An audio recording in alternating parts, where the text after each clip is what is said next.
Well, hello everybody, and welcome back, and very good to have you with us today, wherever you may be. And today we are going to do episode number 11 of our 77 group YouTube series, and it is entitled Play to Your Biorhythms, and it represents chapter 38 of my book. And a little point about biorhythms in general.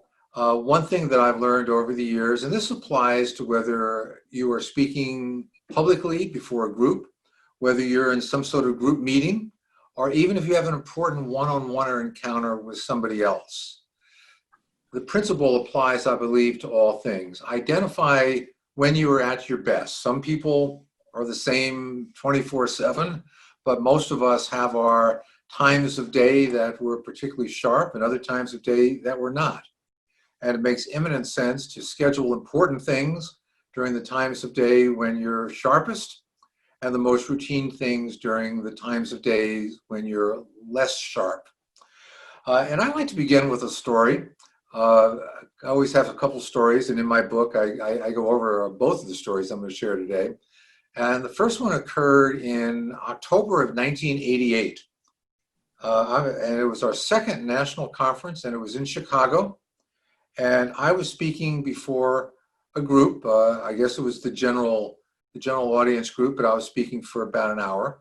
And there was probably, at that one back, 1988, there was probably a good 250, 300 people in attendance. And just before I spoke, and I was speaking about 10:30 in the morning, so there was the mid-morning break from 10:15 to 10:30. I grabbed a carbonated beverage. It was probably a Diet Coke. I thought, hey, good idea. Grab a Diet Coke, get some energy, get sharp, get a little caffeine in me, knock them dead. All that may have been true, but what I didn't factor into my analysis was that one, if they drink it too quickly, can also get a serious case of the hiccups. So there I was staring at this room. I remember standing on that podium and looking down at this audience. This is the earlier days of my company. So it was really important that we, that we did things well. And I was hiccuping like mad as I was trying to speak. And I sort of learned a couple things. One of the things I learned is don't drink a carbonated beverage before you speak. There's sort of a bonus tip for everybody that is tuned in to this session. But I really also learned that it's really important to control consumption and control the hours that you speak in order to maximize your effectiveness. So wanted to give that as an entree and turn it back to Mitch Goddard to provide a little overview of what we're trying to do. Mitch? Hey, Frank, great opener, and looking forward to your tips today. And just a reminder to everyone who's checking in and viewing this episode, number 11, which is exciting for us. Each episode cobbles very nicely with the two books, Frank's book, 77 Ways to Perfect Your Communication Skills and Enhancing Your Personal and Professional Relationships. That book is currently out, and it's available on our website, 77grp.com. Just go to the bookshelf, and you can select from hardcover, softcover, and soon both audio and ebook options will be available to you. But getting back to our episode today, every one of our episodes, like I said, match up nicely with our books. I write about leadership. My book will be out later this year. Talk a little bit more about that at the end of today's episode. But as we go through all these, each episode, 77 chapters. And by the way, each chapter is very brief, very consumable. I know just the idea of having to read 77 chapters can be a little daunting, but what would you say, Frank, about a page and a half, roughly 2 pages per episode? I'd say between 2 and 3 pages per chapter times 77 chapters. Right. So a very easy, consumable read, something really designed to pick up and read on a cross-country flight and have it all down by the time you land. So anyway, that's what we're doing here. And as we go through our YouTube experience, we ask you to please subscribe. It's free. And if you like what you see, let us know, hit the like button. And we also take questions either on the comments section of YouTube or perhaps direct emails that come to us through our website. And we reward each week the best question by offering a 15-minute phone call with the subject matter expert, either Frank with communication or myself on leadership, with the winner each week. So, send us your questions. You might be a winner. And with that, I'm going to throw it right back to Frank to kick off today's episode 11, Play to Your Biorhythms. Frank? Well, thanks again, Mitch, very much. And of course, every week we give 5 tips, 5 takeaways that we feel can be valuable. And with 77 chapters in each of our books, 77 times 254 different total chapters we'll be going through. Multiply that times 5, and we're offering you more than 700 tips during the course of this exercise. So hopefully we'll have some valuable things for everybody that takes the time to tune in. Tip number 1 is identify your peak time or times of day. And there are, I'm sure, certain people that don't have peak times. They're basically a straight line, the same person all day long. But my guess is that, like myself, most people are stronger at various times of day. Some people are slow starters and peak as the day goes on. Some people are evening people and do very well at night. Some people are early morning people. In my particular case, I am best early. If I have a time of day that I'm going to be most effective, it's going to be about 8 o'clock in the morning. So I've learned over the years to schedule things in the morning that are most important. If I'm speaking publicly and I have any leeway in scheduling it, let's say I am speaking at a big national conference that some other organization is putting on, one of the things that I'm going to ask is, if at all possible, schedule me early in the morning. And usually when you make requests like that, they can accommodate you. And that's going to help me if they can do that. If I have an important meeting back in the days when I ran the company, most of our meetings were first thing for a couple of reasons. But one of the reasons was I was sharpest at 8 o'clock, and I wanted to make sure that I led that meeting as effectively as possible. And likewise, if I'm having an important phone call or if I'm doing important writing, the book that Mitch mentioned that I wrote, the vast majority of that writing occurred before 10 a.m. every day. Because I'm going to get between 8 and 10, I'm going to get more done in 2 hours than I'm going to get between 1 and 5 if I try to do it in the afternoon. So there's tip number 1 in playing to your biorhythms. Identify them and play to them. Schedule things when you are at your best. Okay? So Frank, what did you look for to identify your peak time during the day? I'm not sure that I look for things as much as, after a while, I just knew when I was the sharpest. It didn't take me long to figure that out. It probably took a little bit of experience where I would go out and speak, and I would speak at different times of day, and I'd look back on it and realize, there's a big difference between the 8 a.m. Frank and the 3 p.m. Frank. Matter of fact, which still is. So, it's basically experience-based, Mitch. Got it. And just paying attention to yourself, I guess. Okay. So tip number 2, Frank, what's next? Tip number 2 is maintain routines during the days leading up to a public presentation. And by that, I mean, is the worst thing that you can do is get off kilter in those days. And, I traveled a lot. I probably put in between 2.5 and 3 million air miles over all the years doing what I was doing. So I was changing time zones a lot. So it was even more important for me to maintain a strict routine. In my case, I basically stayed on Eastern time. In California, I would wake up at 4:30 in the morning, 5 o'clock at the latest. And in the East, I'd get up a little bit later. So I was sort of on the same biological routine, but both in terms of sleep, and it's not a bad idea to, across the board, no matter what age you are, try to get to bed about the same time every night and try to wake up about the same time every morning. Over time, it makes a real big difference. But also with your eating patterns, try to maintain a good, solid routine of 3 meals a day at the appropriate times. So I'm preaching things that most people instinctively know. But what you may not do is know that you got to double down in the days leading up to an important public presentation. That we all have times when we stay up later, get up earlier, or our meals are not the normal routine times that we have meals, or that we have things that go beyond sound nutritional advice.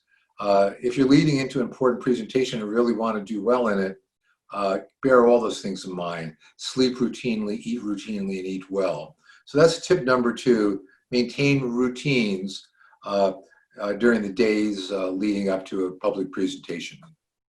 And, it makes sense. I think our bodies really crave a routine.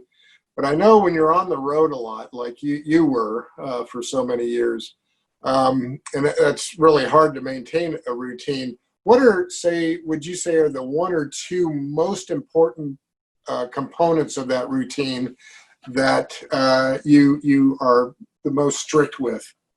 For instance, sleep, eating. What would you consider the 1 or 2 most important routine elements for you to maintain to ensure you are at your best?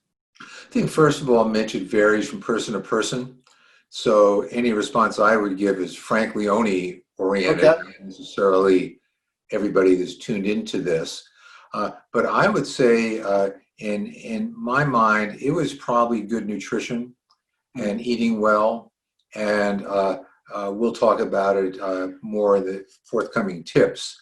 But knowing when not to eat too much, and knowing that it makes sense to eat on an almost empty, to speak on an almost empty stomach rather than a full stomach, things like that.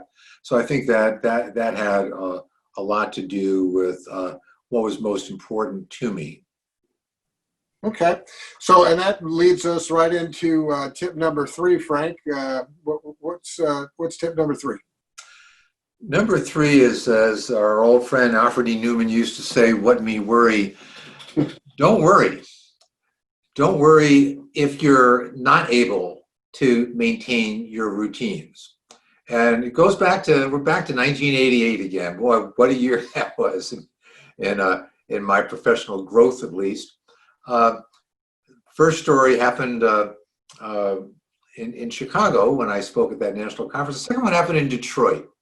And it happened in the spring of that year, probably May, I would say. And I was speaking in Detroit. It wasn't a 1-hour talk. I was training people, and a group of maybe 30 to 40 people. And in those days, I would speak from about 8:30 in the morning till about 3 in the afternoon, maybe 3:30. And I was a sole speaker, so it was intense work on my part. So I got to Detroit from the night before, and I had time to kill and either stay in my hotel room or leave it. And I noticed the Detroit Tigers were playing at home, and I love going to ballparks. Ballparks are shrines to me, they're museums. And they were still playing in the old Tiger Stadium in those days. So I grabbed a cab and went over to Tiger Stadium and bought a ticket, and wasn't planning to stay for the whole game, nor did I stay for the whole game, but I wanted to just take in the flavor of a ball game in Detroit and see what this classic old ballpark looked like. In order to have a full experience, I got myself a nice old tasty Tiger dog, if that's what they're called, and I washed it down with a giant big gulp Diet Coke.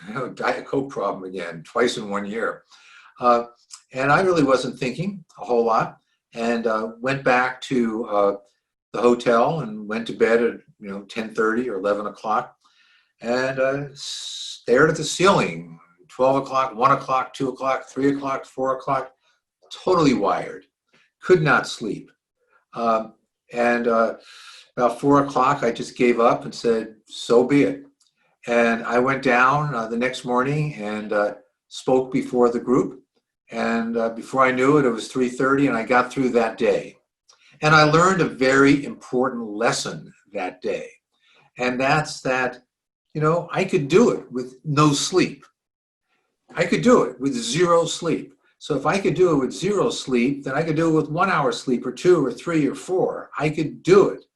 Uh, and you know what? I never after that worried when I was out on the road and I knew I had to speak the next day. I mean, we had national conferences with, 500 plus people there, a lot of pressure to be alert and awake that day. And I never let it really bother me again because I learned the lesson that I could do it. So my basic tip number 2 is don't worry, or I'm sorry, tip number 3 is don't worry if you have to break your routine because you can still get through it. You want to maintain that routine, but if you can't, you can still do it. Yeah, and real life experience described well, Frank. And I think the core message is don't worry. Like you say, Alfred E. Newman, if something's a little bit off of routine or a little bit outside of expectations, don't let your worry consume you, it sounds like. Just put your head down, get through it, and then find out what you're capable of. So great tip there, Frank. What you got for tip number 4? Well, tip number 4 is eat sparingly and avoid caffeine. And again, this applies primarily to public speaking, but in an important meeting, I would certainly state this as well. And by eating sparingly, it really depends upon the meal and the time that you're doing something. But it's very, very common if you have to speak right after lunch, as I've had to many, many times, to chow down a pretty significant lunch and then go up there with a full stomach. And that's, I've done both. I've spoken with a full stomach and a relatively empty stomach, and you're going to do a lot better when you're speaking with a relatively empty stomach. So very, very important not only to eat less the closer you are to doing something important, but to also eat sensibly and don't eat things that are going to be more difficult to digest. So that's important. The other half of it is the caffeine thing. And, I'm an expert on that, having just shared the twin stories in the Midwest in 1988. And it especially affected me because I will confess right now, I have had 0 cups of coffee in my life. I've never had coffee. So a little bit of caffeine makes me completely wacko, as it did those 2 times. But, you don't want any sort of artificial stimulus.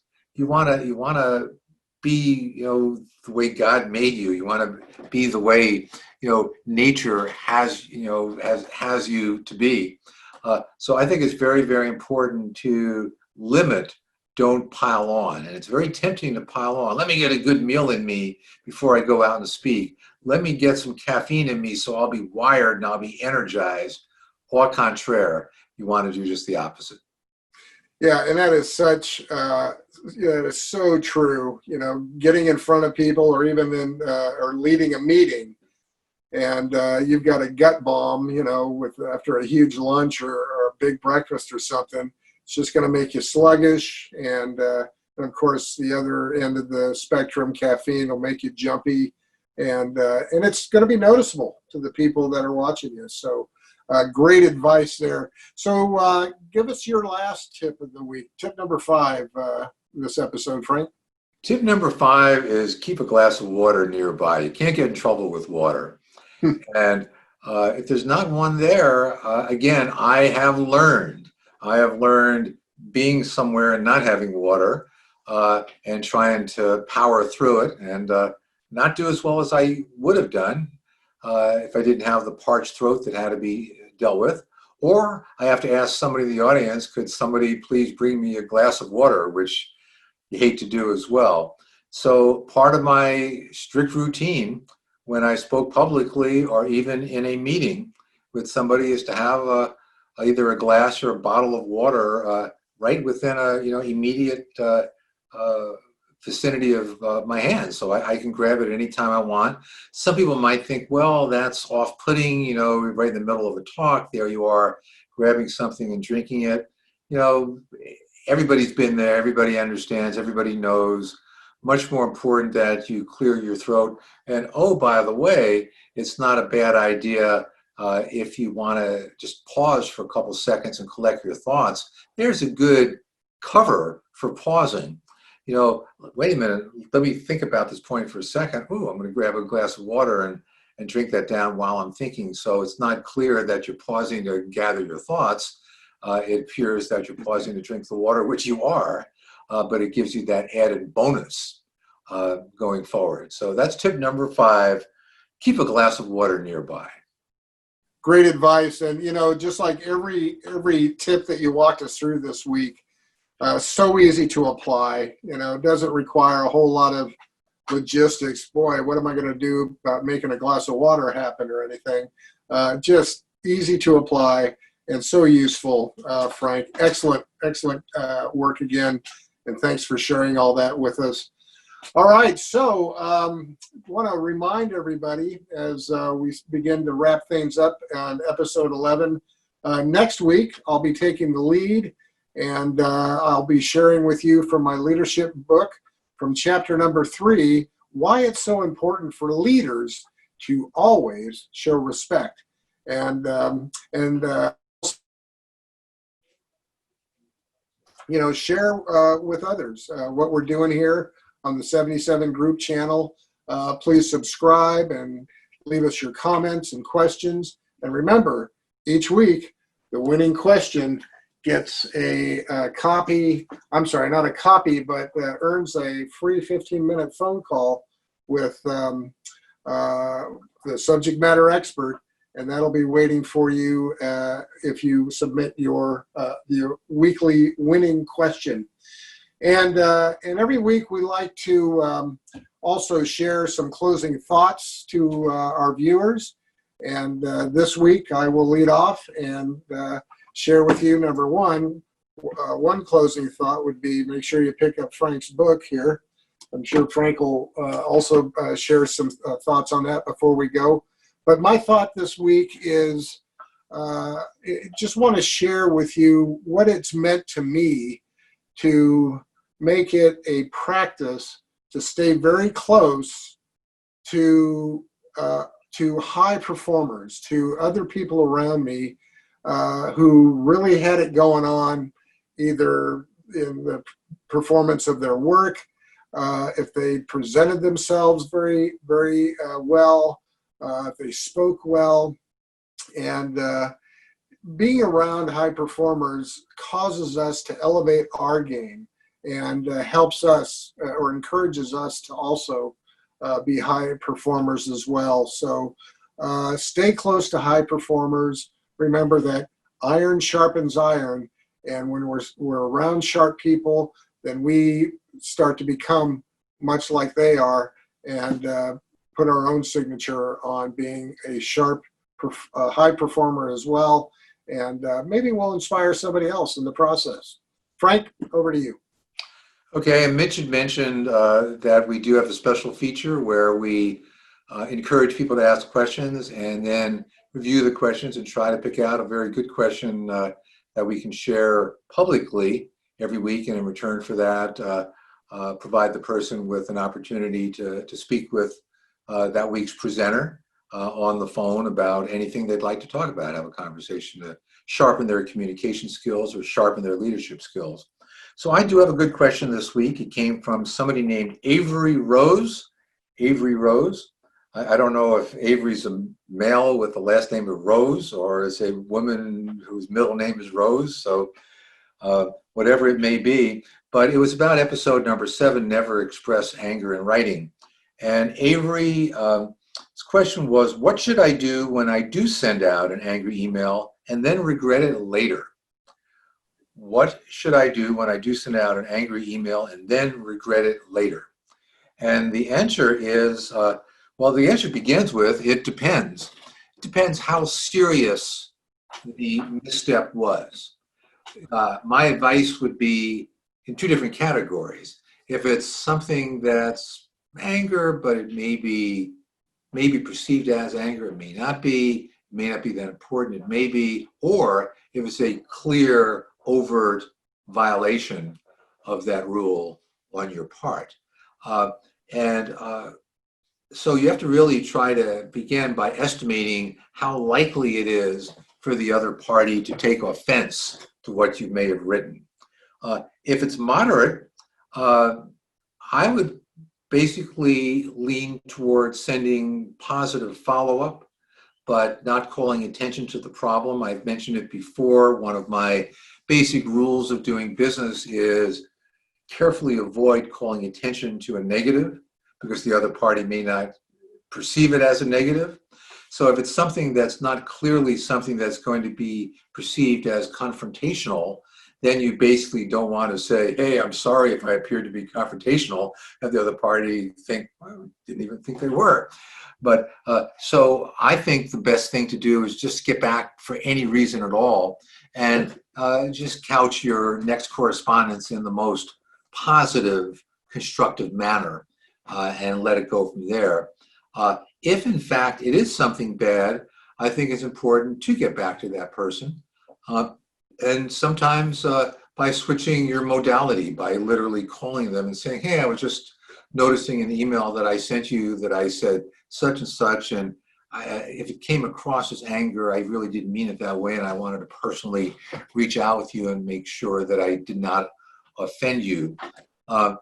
And in situations like that, I always like to look for the good in the other person and make sure that it's in that context. That you've been so professional with me, you've been such a pleasure to deal with, that I would really feel badly if I said something that inadvertently may have come across as confrontational. So, but you only go to that route, in my opinion, when you are pretty certain that the other party may have seen it in a negative light. So that's my response. And Avery, right on the top of the screen, there's my email address, frank@grp.com. I'm sorry, it's 77grp.com. So please do send me an email and we'll try to arrange a time when we can speak. Finally, my personal thought, and again, really emphasize that Mitch and I, the reason that we do this more than anything else, the reason we have the company more than anything else, is just to give back to everybody, to share what we've learned in our careers, and hope that it makes a difference with the people that are kind enough to tune in. So what I'd like to share this week is to treat every day like it's your last day. And, you know, the power of that is enormous. And, you know, a lot of times you can only do it to a certain extent. But just imagine if it really was your last day, and how you would react to other people, how you would appreciate everything that's around you, how you would just cherish the miracle that is life that we're all dealing with. And I know sometimes I'm driving somewhere early in the morning and I just look up at the trees and the birds and really appreciate what's there. And I might add, if I keep on engaging in such behavior, one of these mornings will really be my last morning, because you got to look at the road sometimes too. But in any event, having said all that, I think it's really important to try to live your life that way and say, well, if this was my last day, and one of these days it is going to be our last day, nobody's getting out of here alive. It's really a useful concept to bear in mind. So that's my final thought. Mitch? Excellent. All great points. And Avery, thank you for your question. Sorry I stepped all over that. Here I am drawing attention to a negative, but nonetheless, Frank, thanks for jumping in and covering that. Okay, so that concludes episode number 11 of the 77 Group's YouTube presentation. We want to thank all of you again for joining us. We look forward to seeing you next week. Make sure you join us when I talk about why it's so important for leaders to always be respectful. And for Frank Leone, my name is Mitch Goddard. We thank you again, and we'll see you next time. We are the 77 Group. Bye-bye, everyone. Thank you. See you soon.